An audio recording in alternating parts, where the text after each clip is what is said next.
This is Suzanne Clegg, and this is the weekly group healing. I'm up here in the mountains, actually the foothills of the mountains, and just vibing on the nature vibes. So, yeah. If any of you ever want to know about my lifestyle, you can ask, okay? But not voyeuristically, but like, why do I live in a van? Like, here's my van. There's my solar. Like it's unconventional, but there's not much about me that's conventional, so that's fine with me. Let's see, I gotta stand into the sun, I guess. Yeah. Let's do it that way. Okay. All right, so today I want to talk about, before we do the healing, the group healing, I want to talk about, there's such beautiful stuff here. I gotta get a nice background. Here we go. Let's have the mountain there. So, I want to talk about fear, especially fear when you're facing a really scary disease like cancer. But really, people can be afraid of a mouse. I mean, it's the same principle.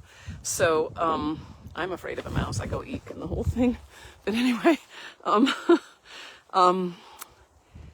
so the idea is that the antidote to fear that I see in my clients is not very effective, and I feel like it can make the disease worse.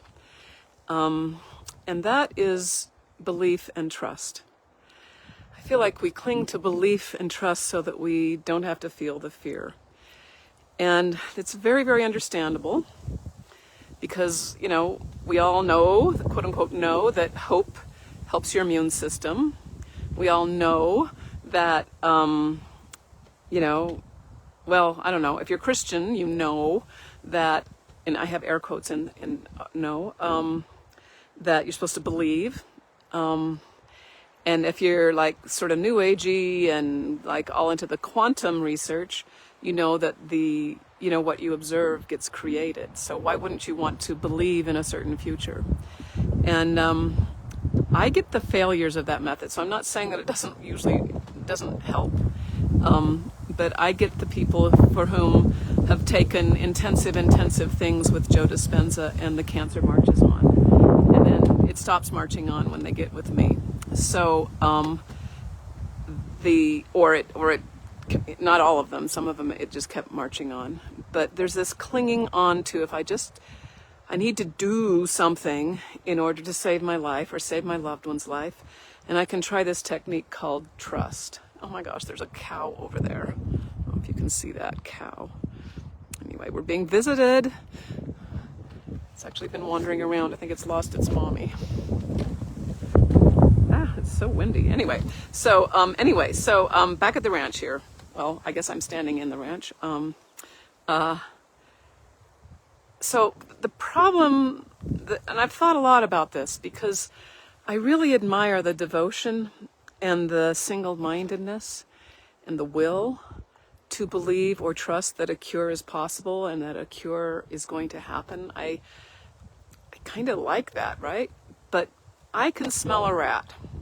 So there's it's so delicate with spiritual things. Like you just turn it 1 degree and suddenly you're doing the opposite of what you thought you were doing. So the problem I have with belief and trust is that it can be a Band-Aid for fear. It just doesn't remove the fear, it hides it. And most of you know that suppressed emotions cause cancer or other terrible diseases. So why would you want to do something that forces you to somaticize your fear instead of just be aware of it? And I think there's a better way, so let's talk about it. I espouse the idea of being very, very, very clear about what you want and then surrendering it to the divine, to a higher power. And this is a multicultural thing. This is not new with me, of course.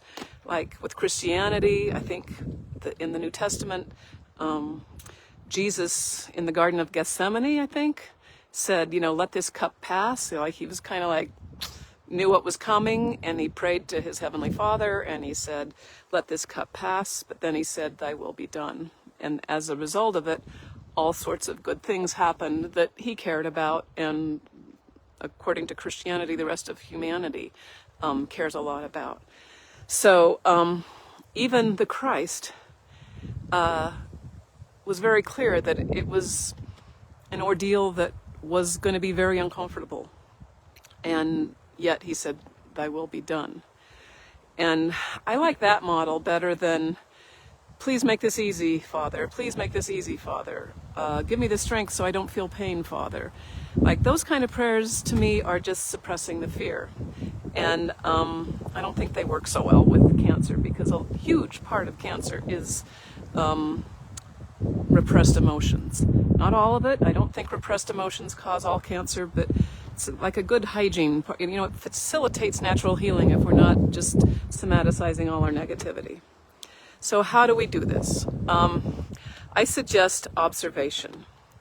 And the way I look at it is that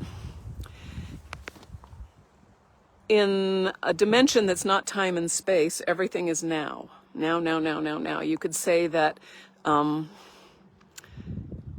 time is just different perspectives of the now. And so, okay, so that's kind of heavy philosophy, but let's just kind of go with this for a little bit. That let's just say that the Spirit works in the now. That we have all these possibilities coming towards us. We have all these histories coming towards us because we stand as we kind of stand in this juncture of the present possibilities and this vast history of what came into being. And this now place is where Spirit can work, where ideas can come into reality. If we're busy saying we want to be over there, even though we're here, and we say, well, of course I want to be over there, I want to focus on it and make it come over here. And if I focus on something else, it might not come over here, which means I didn't believe hard enough, which means I'm going to die, or my loved one's going to die, or, you know, some dire thing. And, or I'm going to be in a lot of pain, or whatever, you know, bad things. So I would suggest that instead, I like to see it like this hub. And if I can be here now, be very clear that I'm inviting that possibility of a cure, and that possibility of a reliable vehicle, and that possibility of a clean closet, you know, all the things that we desire, then, which are way more than 20, way more, you know, there's like millions of things that we desire if we actually get honest. And if we can just be here now and bring love to the now, then it's almost like Spirit can start coming in. It can start doing it now. It's sort of like holding a seed and expecting it to grow without planting it. You need to plant your seed in the now. So if you're scared, which is a human condition, and to pretend like you're not scared, I think is not honest. I mean, to the human condition, we have all the emotions, right? They shouldn't define us, but you know, they come and go. It's not really a moral failing if you have a negative emotion. It's just stuff, you know, it's like being human. And if we can meet that negative emotion in the now and witness it and feel it and not over-identify with it, bringing love to it, bringing compassion to it, bringing awareness, like somatic awareness, like, okay, I'm crying right now, or my chest is tight right now, I want to punch somebody out right now. Whatever the feeling is, feel it somatically in your body. Hopefully you can hear me over the wind. It was completely wind-free while I was planning this outdoor shot. Anyway, so I didn't put a microphone on or anything. Anyway, so in the now, you can do that. And I think that the Bengston Method engineers this. So if that's like complicated and how would I do it, just do the Bengston Method, okay? Because you've got your desires, you spin them around, and that surrenders them, and then you're just supposed to be here minding your own business, feeling authentic feelings, thinking, making projects. You're just in the here and now. It's very easy. It's very honest. It cools down tumors. It takes away pain. There's many, many, many instances of it curing. I shouldn't say that online. Many, many people have healed, and they accredit much of their healing to the Bengston Method.